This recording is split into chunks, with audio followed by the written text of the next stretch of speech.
Hey everybody, how you guys doing? Welcome back to the channel. Thanks for taking the time out of your day to watch this video that I've made for you.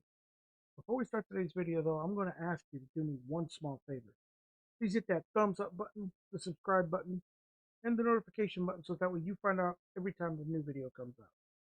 Today's video, we're going to take a look at the fastest, easiest way of installing legitimate Gentoo Linux on hardware.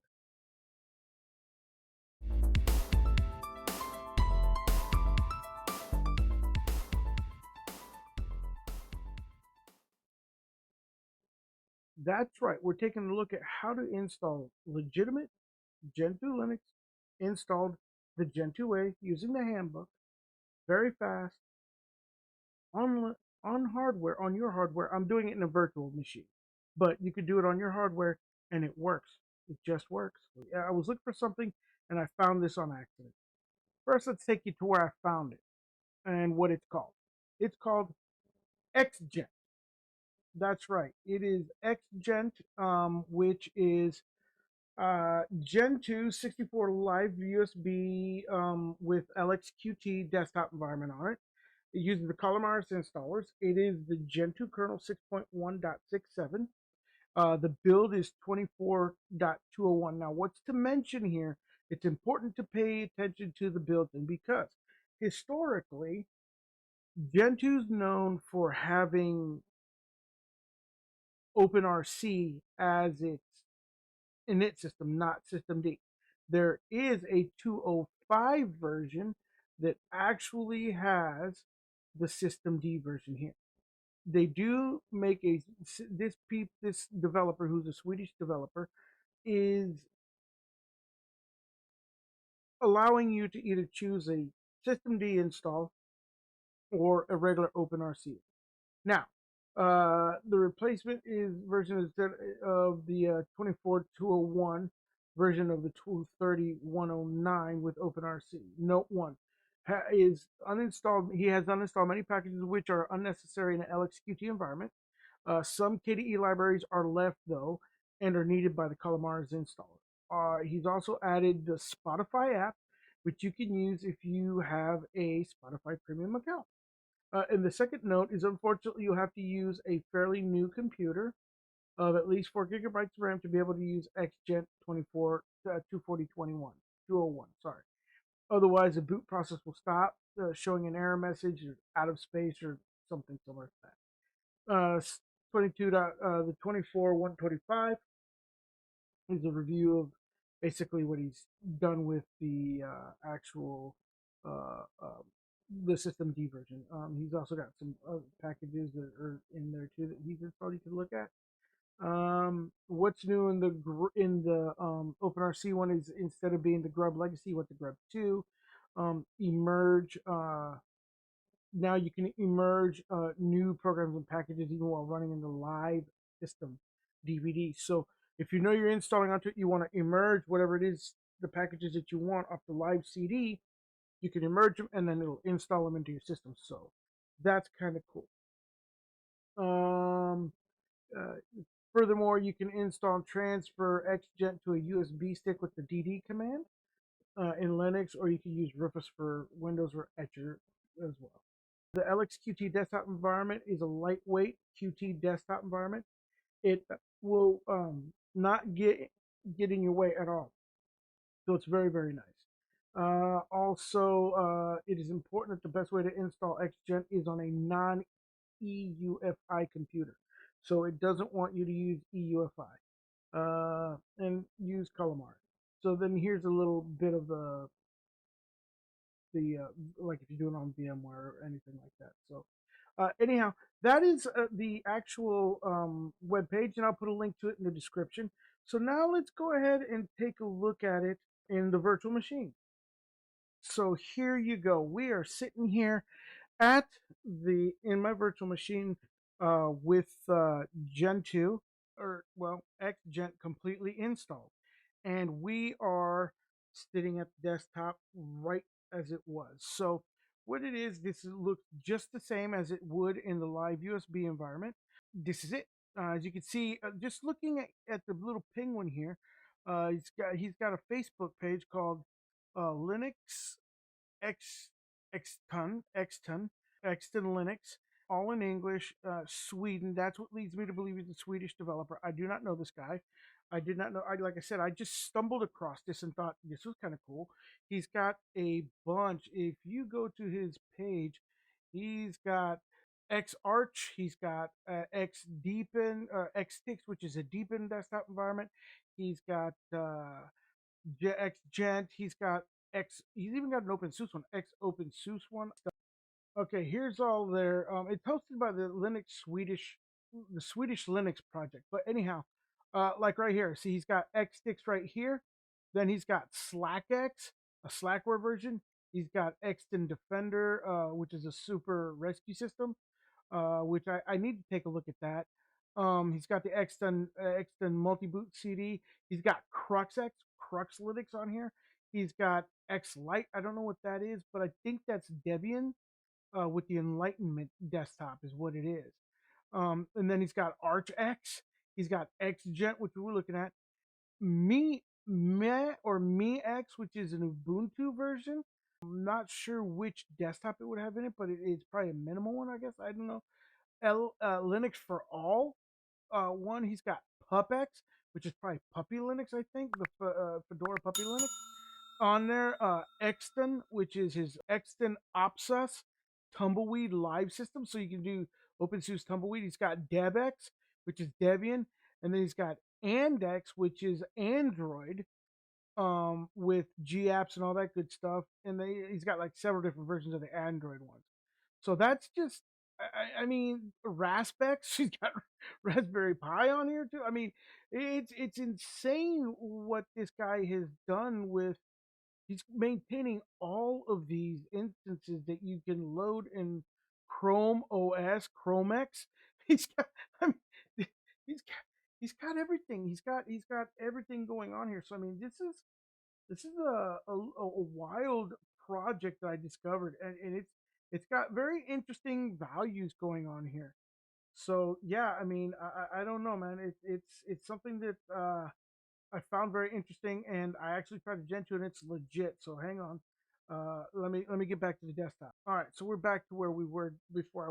Wanted to show you all the different projects that this cat maintains, that this foundation maintains, which are very interesting, all in all, just the way you do it. So, legitimately, this is the xGent desktop. This is what you're greeted with. You have, um, let me see here for the desktop preferences, background.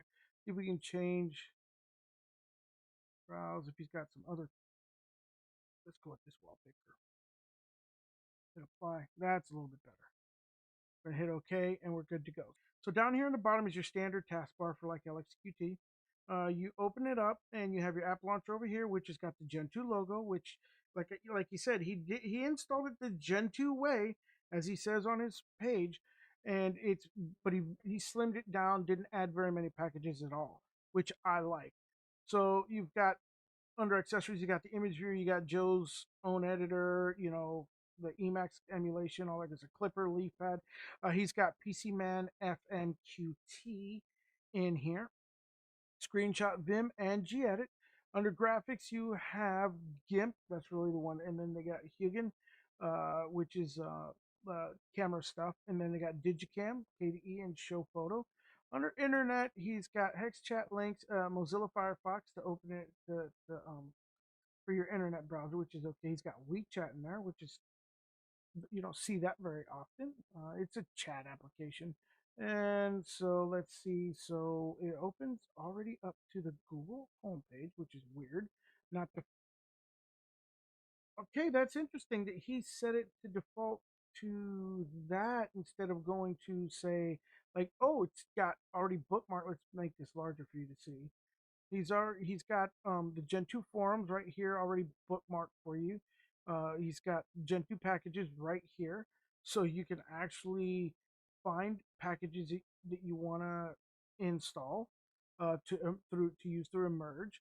He's got the Gentoo wiki right here, so if you need any kind of documentation help or whatever, right there. Then he's got, this is interesting. They put this is the xsticks, the Deepin desktop one. These the xGent right here. YouTube, is it his YouTube channel? No idea. No, it's just regular old YouTube right here. So I'm assuming, and Netflix is on here as well. That's interesting. He's got that set up. So he must have Widevine and everything else completely set up out of the box here for you guys. Those are interesting. The last two are the YouTube one. I think is he's trying to get the point across that you're going to do a lot of learning here by going through these forums, packages, and eventually wind up going and hunting up a video on how to do something that you want to do. So he's using the 121 Firefox 64-bit. So we are, pretty current, pretty up to date one. So there's the Firefox. Um, Under Office, he's got external, the Gentoo Linux handbook right away. Is it opening up the browser? Yep, and going right to it. Wow, that's pretty cool. He's got that set up. So you're pretty much covered in any way, shape, or form if you have any questions or you need help. Under programming, you got KDev, KDiff, Qt5 Designer, so you can actually design some Qt5 apps, GHEX. Sound and video, I installed OBS Studio. If you, I emerged it just to test it to make sure that it works, and it does, and there it is. OBS Studio is going on right here, right now, and it's actually detecting my microphone, so that's wild. You have phone on audio and video. I've never heard of that. Pavu Control. Yeah, there's a Spotify app that he said he put in. So if you have a Spotify account, you can use that. Which, by the way, the TLT podcast is actually on the Spotify. VLC player and MPV. Which VLC I think is the Swiss Army knife of all the media players. So I would just stick with VLC. I wouldn't have done MPV, but whatever. I'm not going to knock him for that. G G yeah. He's got Gpart in and HTOP. Let's open up HTOP. Let's see what we're doing for RAM usage. Let's see if we can make this bigger. And you are looking right now not cold boot, but actually I've actually installed stuff. I'm using only 483 megabytes of RAM. That's it. Very lightweight. LXQt, he's slimmed it down like you said. He got rid of a lot of stuff to make it a very slim, smooth running actual desktop environment, and it works wonderfully. This is definitely the way to cheat on the Gentoo, for real. You want Gentoo legit, but you don't want to take the weeks and days of compiling and all the aggravation that you have in order just to get it installed. Well, you know what? This is definitely a viable way of doing it. He's got different terminals in here too. He's got a bunch like he's got Qt terminal, he's got UX term, he's got X term and XFCE terminal. So there is no shortage of terminal emulators that, that you want to that you can choose from in here. That as well, which makes sense because it's Gentoo. You're going to live your life in terminal for the most part, especially just to install applications. For the system monitor, this is he's got the KDE one installed, so this looks nice. No, it's a more modern day one. If you don't like the HTOP, geeky, TUI version, you can use that one. And that is it for that. As far as preferences, of course, this is here where you go into LXQt. This is where you can change your appearance. So we can go to LXQt theme. You can go to clear looks. You can go to dark. Try applying that one. Boom. So there's that. GTK style. You can do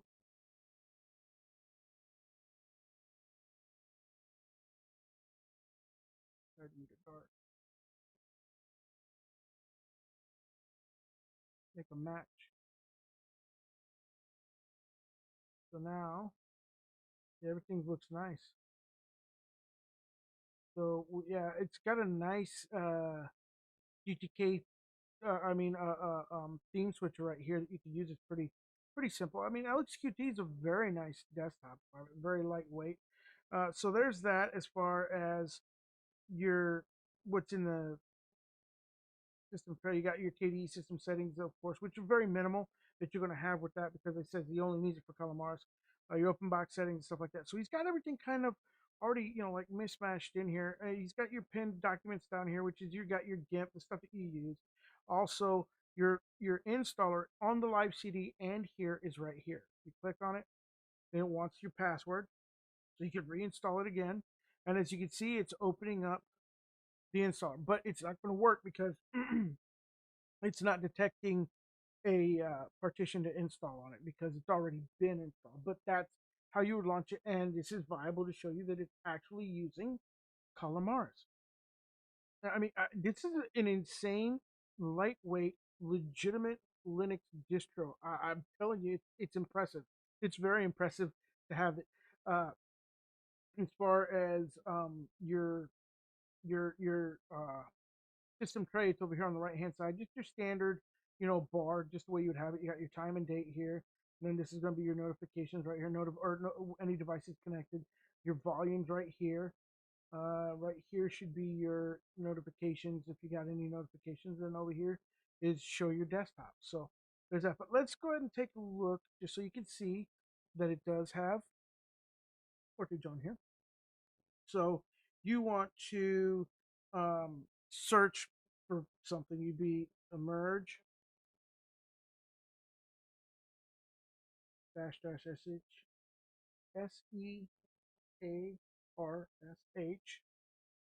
SEARSH, sorry, and then like Caden Live.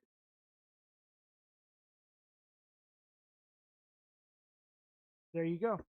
And it's now if you want to actually install it, you would do sudo emerge, but you would do KDE dash apps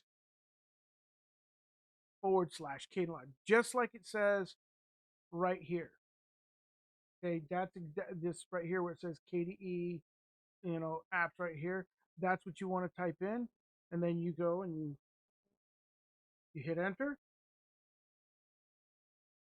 What? Oh, I forgot to type in sudo. My bad. Type in your super secret password. Invalid atom. KDE apps is not a valid package atom. Interesting. I wonder. Oh, well, hold on. Let me see if there's something else that we could search up and install, because I'm not sure why this did not work. But let me see. Hang on. I know. Let's try EMRGE emerge.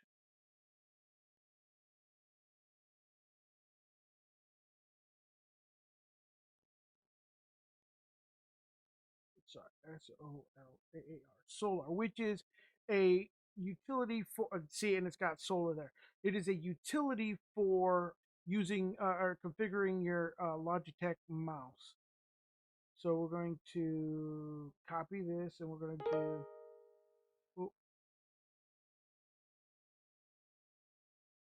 sudo emerge, emerge, emerge, and it's going to be app / no, sorry, app dash MISC. I can't type. I'm tired. This is what happens when I try to record a video right after I get home from work and doing research on it.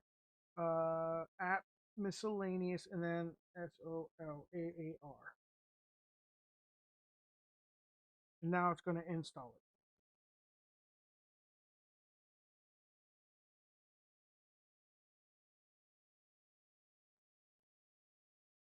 And so as soon as it's done installing, we'll go and we'll find it and we'll make sure that it installed correctly. Oh, and there we go. It just finished. So now we're going to go ahead and close out of this, and we're going to go to our, what is this? Interesting. So we're going to go here, and then we're going to see if we can find, let's just type it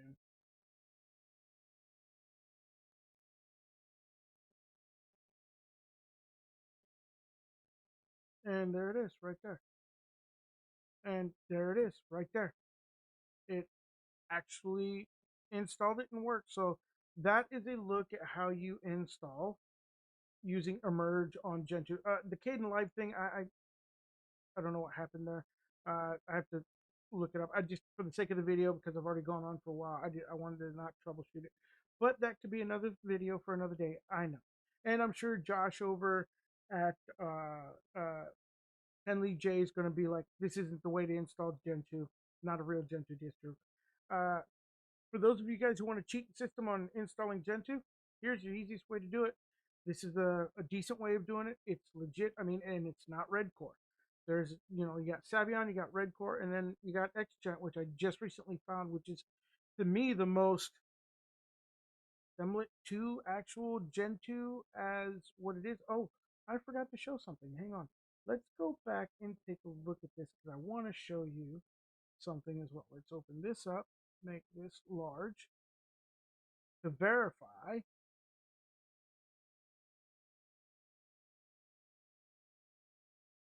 that it actually is. The kernel is 6.1 right there. Gentoo, it's running a legitimate Gentoo. I have shown you that you actually can have Gentoo installed on your computer on hardware in about 15 minutes altogether. A legitimate running Gentoo installation. Kind of cool. I'm telling you, kind of cool. Either way, let me know what you think. Josh, I already know what you're going to think.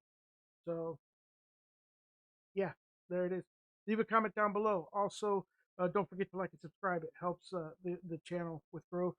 Also, guys, y'all keep doing what you do. Keep on listening. Stay safe, stay blessed, stay happy, and above all, I will see you in the very next one. Have a good one, guys. Thanks to these guys, our Buy Me a Coffees, Patreons, and our channel members.